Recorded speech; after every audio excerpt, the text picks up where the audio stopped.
Hello students, welcome to DSN School, class 11, subject physics, chapter number 11, thermal properties of matter. ये आपका है part number 9 black body. Part 8 में हमने पढ़ा था absorptive power, emittive power, okay, और हमने क्या किया था radiation, amount of emittive and absorptive, surrounding body का टेम्परेचर अगर ज़्यादा है तो बॉडी का टेम्परेचर कम है तो आपकी एब्जॉर्प्शन पावर भी ज़्यादा होगी और एमिशन पावर क्या होगी, कम। अगर सराउंडिंग टेम्परेचर आपका कम है, बॉडी का टेम्परेचर ज़्यादा है तो एमिटिव पावर ज़्यादा और एब्जॉर्प्शन पावर क्या होगी, कम। उसमें बॉडी का टेम्परेचर क्या करेगा, डिक्रीज़ करेगा। अगर दोनों इक्वल हैं एमिशन और एब्जॉर्प्शन तो बॉडी का जो टेम्परेचर होगा वो कांस्टेंट हो जाएगा। उसके बाद हमने पढ़ा था emittive power, emissive power, absorptive power. अब आज हम पढ़ेंगे black body. It's a definition of a which absorbs all radiation falling on it at any temperature at any incident angle. इसमें रेडिएशन क्या है, जितने भी 100% जितना भी रेडिएशंस होता है किसी भी टेम्परेचर पे किसी भी एंगल पे उसको क्या कर लेता है, ब्लैक बॉडी उसको एब्जॉर्ब कर लेती है। 100% रेडिएशन एब्जॉर्ब करती है।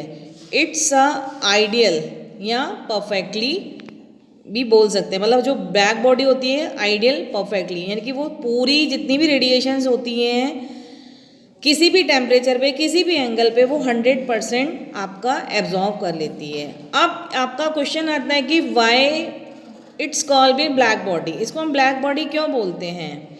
देखिए हमने एक बॉडी बना रखी है, ब्लैक कर रखी है, लेकिन कहीं ना कहीं हमारा कोई पॉइंट छूट जाता है या पेंट वगैरह करते हैं कहीं कोई चीज़ रह जाती है, यानी कि वो आपका कितना एब्जॉर्ब करेगा, 0.95। कहीं ना कहीं चीज़ आपकी क्या होगी, छूट जाएगी, यानी कि वो पूरी ब्लैक बॉडी अभी भी पूरी तरीके से नहीं है। ओके, ब्लैक बॉडी का कलर ब्लैक है, वो तो ब्लैक बॉडी है, लेकिन ब्लैक बॉडी का कलर ब्लैक हो ये ज़रूरी नहीं है कि ब्लैक बॉडी आपकी ब्लैक ही दिखे कलर में। ब्लैक कलर वाली बॉडी वो ब्लैक है, लेकिन उस बॉडी का कलर ब्लैक हो ये ज़रूरी नहीं है कि वो बॉडी ब्लैक कलर की हो। रेड भी हो सकती है, ब्लू भी हो सकती है, ग्रीन भी, येलो भी, it's called be black body. इसमें एक नोट देखिए हमने लिख रखा है कि black body need not to be black in colour, no not necessary, ये ज़रूरी नहीं है। ब्लैक बॉडी का ऊपर हमने 2 पॉइंट लिख रखे हैं कि इसका जो रिफ्लेक्शन होता है वो 0 है और ट्रांसमिटेंस भी आपका क्या है, 0 है। ओके, अब आपकी जो हमने डेफिनेशन लिखवाई है, which absorbs all radiation falling on it any temperature at any incident angle. जितने भी रेडिएशन है वो 100% फॉल कर एब्जॉर्ब कर लेती है किसी भी टेम्परेचर पे और किसी भी एंगल पे। और इसमें हमने एक लिखा है absorptive power of this wavelength, यानी कि ए लैम्डा इक्वल्स टू क्या आता है आपका 1।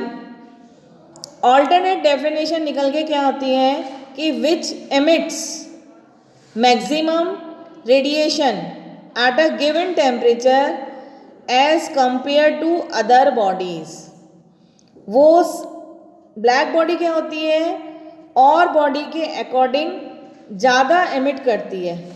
एब्जॉर्प्शन तो 100% लेगी, लेकिन एमिट क्या होगी, ज़्यादा एमिट्स मैक्सिमम रेडिएशन, एमिट्स क्या करेगी, ज़्यादा से ज़्यादा करेगी अकॉर्डिंग टू अदर बॉडीज़ के।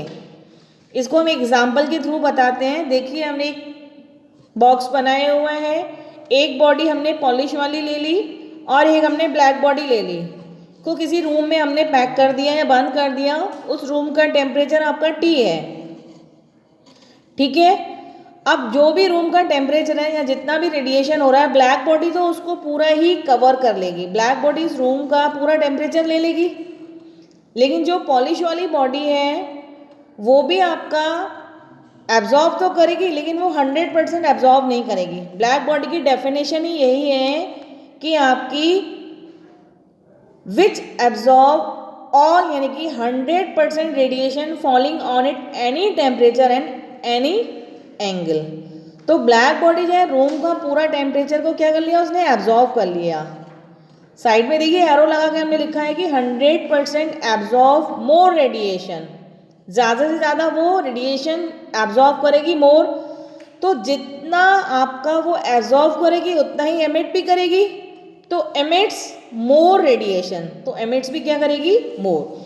तो जो ऑल्टरनेटिव डेफिनेशन है वो यहीं से निकल के आती है, which emits maximum radiation at a given temperature as compare to other bodies. दूसरी बॉडी जो पॉलिश वाली बॉडी है वो आपकी उसकी एमिटिव पावर कम है अकॉर्डिंग टू ब्लैक बॉडी। तो जो ब्लैक बॉडी की एमिटिव पावर भी ज़्यादा है, एब्जॉर्प्टिव पावर भी ज़्यादा है, यानी कि जितना वो एब्जॉर्व किया उसने 100%, तो 100% उसने एमिट्स भी किया। पॉलिश वाली ने आपके एब्जॉर्प्टिव जो रूम में से टेम्परेचर लिया वो कितना लिया, 60% लिया, तो एमिट्स भी कितना करेगी, आपका 60 ही करेगी। ठीक है ना। कुछ समय के बाद ये दोनों क्या हो जाते हैं, इक्वल हो जाएंगे, टेम्परेचर में कांस्टेंट आ जाएगा, तो जितना वो एब्जॉर्ब करेंगे उतना ही वो क्या करेंगे, एमिट करेंगे। और यहीं से आपका कौन सा लॉ स्टार्ट होता है, किरचॉफ्स लॉ। कौन सा लॉ स्टार्ट होता है, किरचॉफ लॉ। इसी में ही हम पढ़ेंगे कि किरचॉफ्स लॉ क्या होता है। किरचॉफ्स लॉ यही होता है कि जितने आप गुड एब्जॉर्वर हो उतने ही आप गुड एमिटर भी हो। ओके, आपको इस एग्जाम्पल के थ्रू पॉलिश वाली बॉडी हमने ली, ब्लैक बॉडी ली। ब्लैक बॉडी आपका ज़्यादा से ज़्यादा यानी कि 100% ऑब्जर्वेटिव पावर होती है, जितनी ऑब्जर्वेटिव होगी उतना ही वो एमिट्स करेगी। पॉलिश वाली बॉडी ने उतना ज़्यादा एब्जॉर्प्शन नहीं लिया, 60 लिया, तो एमिट्स भी कितना करेगी आप, 60, क्योंकि टेम्परेचर क्या अभी कांस्टेंट है, जितना एब्जॉर्ब करोगे उतना ही एमिट्स करोगे। तो यहीं से आपके किरचॉफ लॉ की स्टार्टिंग होती है। अब आपके आते हैं ब्लैक बॉडी के एग्जाम्पल्स कौन कौन से हैं, सन, स्टार, लैम्प, ब्लैक 1% रिफ्लेक्ट। ऐसा लैम्प हो जो ब्लैक कलर को रिफ्लेक्शन कितना हो, सिर्फ 1%। और आपका आता है ग्रेफाइट जिसका आपका रिफ्लेक्शन कितना हो, 3%, platinum black and gold black. Okay, ये इसके क्या है, ब्लैक बॉडी के एग्जाम्पल। अब आपका आता है किरचॉफ्स लॉ। लास्ट हमने क्या बताया था अभी अभी कि एब्जॉर्प्टिव पावर जितनी ज़्यादा उतनी ही ज़्यादा एमिटिव पावर, यानी कि ब्लैक बॉडी क्या होती है, एब्जॉर्ब सबसे ज़्यादा करती है 100%, तो गुड ऑब्जर्वर, और एमिटर भी क्या करेगी, उतना ही आपका 100% करेगी, तो गुड एमिटर। तो किरचॉफ्स लॉ की वहीं से बिगनिंग होती है। तो किरचॉफ लॉ क्या है, गुड एब्जॉर्वर और गुड एमिटर। ठीक है। अब देखिए एब्जॉर्वर लिखा है ऊपर, इंक्रीज एरो अगर आपका ऊपर की ओर है यानी कि इंक्रीज हो रहा है। एब्जॉर्प्टिव पावर अगर आपकी इंक्रीज है, क्या हो रही है, इंक्रीज है, तो उसमें आपकी एब्जॉर्प्शन भी क्या होगा, ए ज़्यादा होगा। अगर आपका एब्जॉर्बर ज़्यादा है तो एमिटर भी ज़्यादा होगा, उसमें भी एरो आपके ऊपर ही आएंगे, इंक्रीज हो रहे हैं, तो एमिटिव पावर भी क्या होगी, इंक्रीज। तो यहीं से फॉर्मूला क्या निकल के आता है कि E is proportional to A, यानी कि emittive power is directly proportional to A, यानी कि दोनों ये क्या है, एक दूसरे के वाइस वर्सा हैं। अगर E ज़्यादा है तो A भी ज़्यादा होगा, अगर A ज़्यादा है तो E ज़्यादा, E कम तो A कम, A कम तो E ज़्यादा। एमिटिव पावर कम तो एब्जॉर्प्टिव पावर भी कम, एमिटिव पावर ज़्यादा तो एब्जॉर्प्टिव पावर भी ज़्यादा, यानी कि E is proportional to A, दोनों एक दूसरे के वाइस वर्सा हैं फॉर एनी बॉडी। इसको हम देखिए एक एग्जाम्पल से बताते हैं। ये हमने एक बॉक्स लिया या रूम, मान लो एक बंद रूम है, इसका टेम्परेचर T आप लिख लो यहाँ पे कि टेम्परेचर कितना है आपका T है। इसमें हमने 3 बॉडीज़ ली, एक बॉडी को हमने 1 माना, दूसरा 2 और तीसरी जो बॉडी आपकी ब्लैक बॉडी है। ठीक है, ये आपके इसको हमने Q टेम्परेचर पे बॉडी को हीट किया, ऐसे ही सेकेंड वाली बॉडी को, ऐसे ही थर्ड वाली बॉडी को। उसकी एब्जॉर्प्टिव पावर पहली वाली बॉडी की कितनी है आपकी A1, दूसरे की A2। ब्लैक बॉडी की जो मैक्सिमम एब्जॉर्प्टिव पावर होती है वो कितनी होती है, 1 से ज़्यादा नहीं, मैक्सिमम 1, मिनिमम 0। तो ब्लैक बॉडी की जो एब्जॉर्प्टिव पावर कितनी होगी, equals to A equals to 1।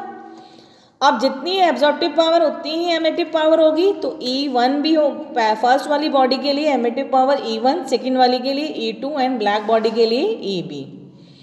तो E is proportional to A है। आपको हमने लास्ट पार्ट 8 में एक फॉर्मूला बताया था कि heat absorbed is equals to A times of heat incident. ठीक है, अब आप लेफ्ट हैंड साइड में जो हमने फिगर बनाया है उसके नीचे आ जाइए कि E is proportional to A, तो A1 times of Q is equals to E1 times of A into T। Emittive power क्या होती है? EAT। एक फॉर्मूला निकला था ना हमारा, Q is equals to EAT। Q को अगर हमने A से मल्टीप्लाई किया है तो वो इक्वल्स टू किसके आएगा? EAT। यहाँ से E1 upon A1 is equals to क्या आएगा? Q upon AT। ऐसे ही सेकेंड बॉडी के लिए A2 Q is equals to E2 AT, तो E2 upon A2 is equals to Q upon AT। Second body के लिए, ब्लैक बॉडी के लिए AQ is equals to EBAT, लेकिन इसमें A की वैल्यू आपकी क्या है? 1 है। 1 को सब्सिट्यूट किया तो वो आपका A क्या हो गया? रिमूव हो गया एक तरीके से, तो Q is equals to EBAT।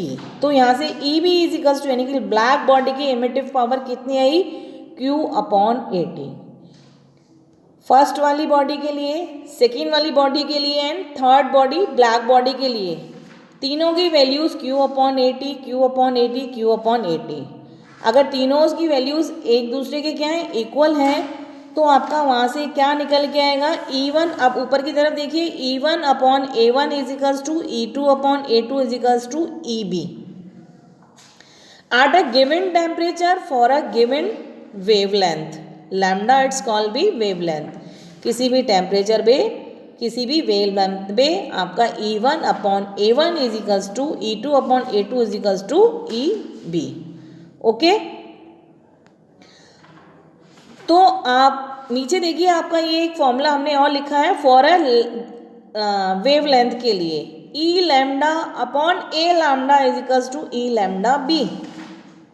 एमिटिव power divided by observative power equals to for that wavelength emitted power is for a black body for a wavelength, this wavelength lambda का क्या डिनोटेड कर रहा है? वेवलेंथ।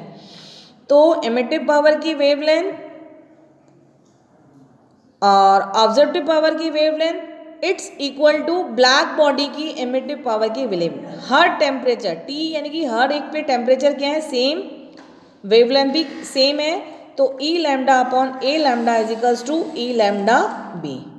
ओके, अब देखिए एक इसमें ये एक क्वेश्चन हम करते हैं। ये देखिए आप, क्वेश्चन नंबर 1 इस तरीके से हमने, ये आपके फ्लो आ रहे हैं, एक X बॉडी है और आपकी एक Y बॉडी है। पहले Y बॉडी से देखिए, डॉट डॉट करके हमने इसको नीचे तक टच किया।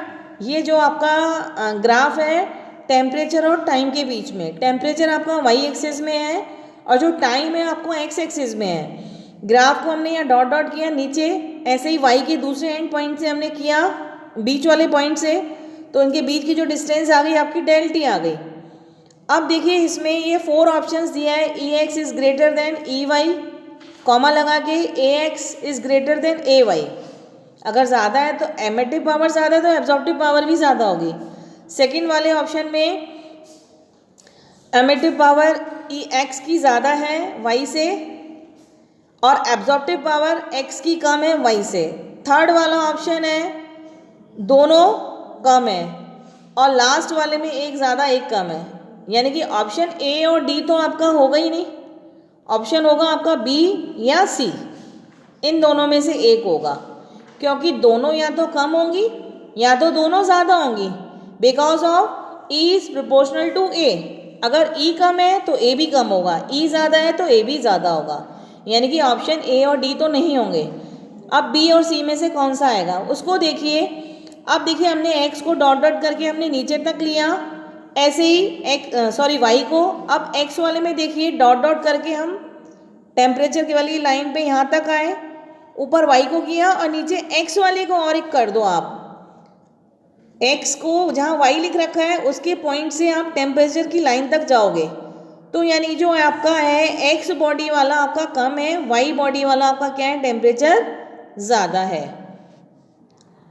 तो सॉल्यूशन देखिए आपका क्या आ रहा है? Temperature of X is falling rapidly as compare to Y।